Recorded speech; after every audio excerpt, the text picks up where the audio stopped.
first down. Here's the run with Cook. Down right around the 25. Credit him with a 1-yard gain there to make it 2nd and 9. They tried a quick hitter inside, but that one was swallowed up because what they're hoping, those big defensive linemen will take the bait and move laterally and open up a crease that they can run through. Didn't happen on that play. And he's going to fight his way forward here for a modest gain. 5 yards on the pickup, and they're going to have a 3rd down. Frustrating for a defense, energizing for an offense. Finding a way to create that type of yardage in your running game, that'll make the guys carrying the ball very, very happy. A throw there, but that's going to wind up incomplete. And the trick play doesn't work. Good reaction there defensively, and it'll be 4th down.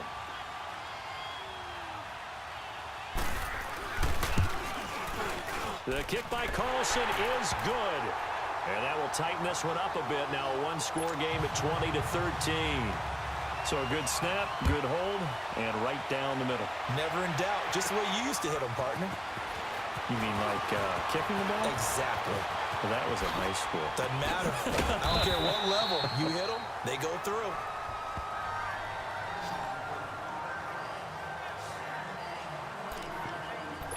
So out now comes the offense back onto the field.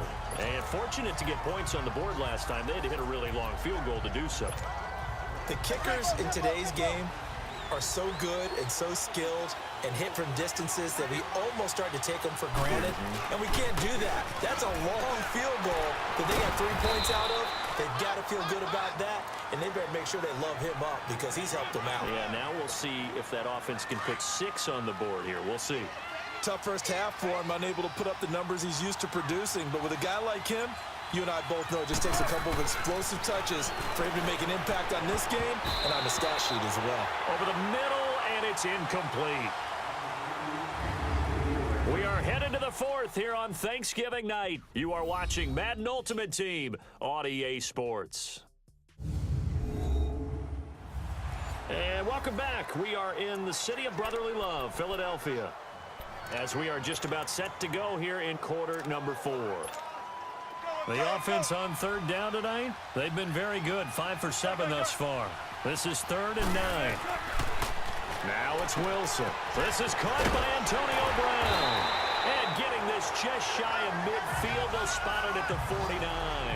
First get a first down. Big hook up there, forced to throw it on 3rd down. The connection's going to keep the drive alive and also keep the clock moving. Yeah, and from a defensive perspective, didn't get a sack, didn't knock the ball free, didn't break up the pass. The clock keeps running on you. You're in a dire situation now.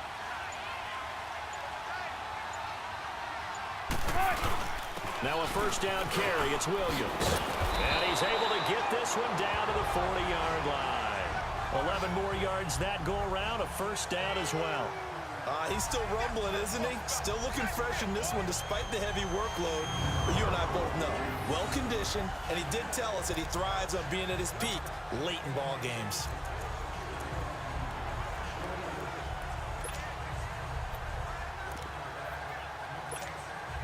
From Viking territory now, they'll come up 1st and 10, right at the 40.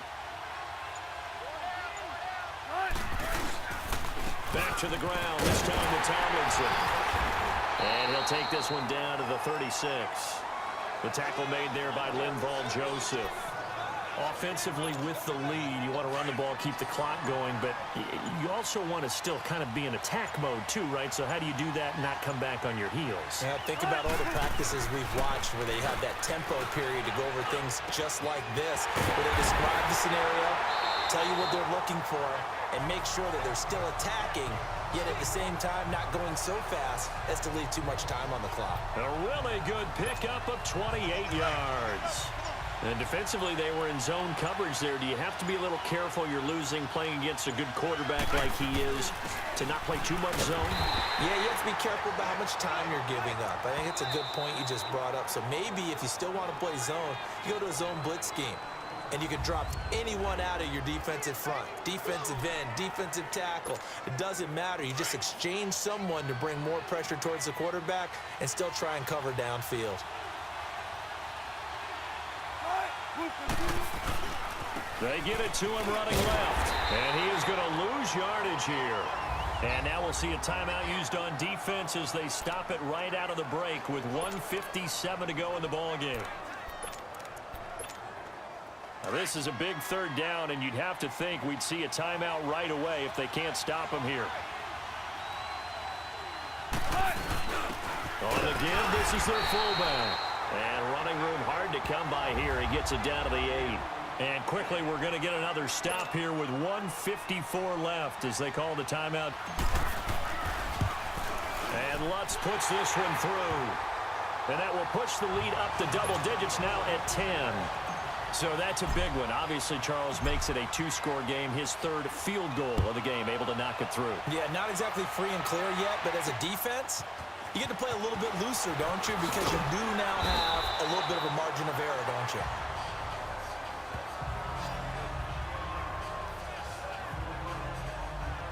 And out now come the Vikings. And tough to win games if you're going field goal, field goal, field goal here. They got field goal last time. Now they'll be looking for a touchdown.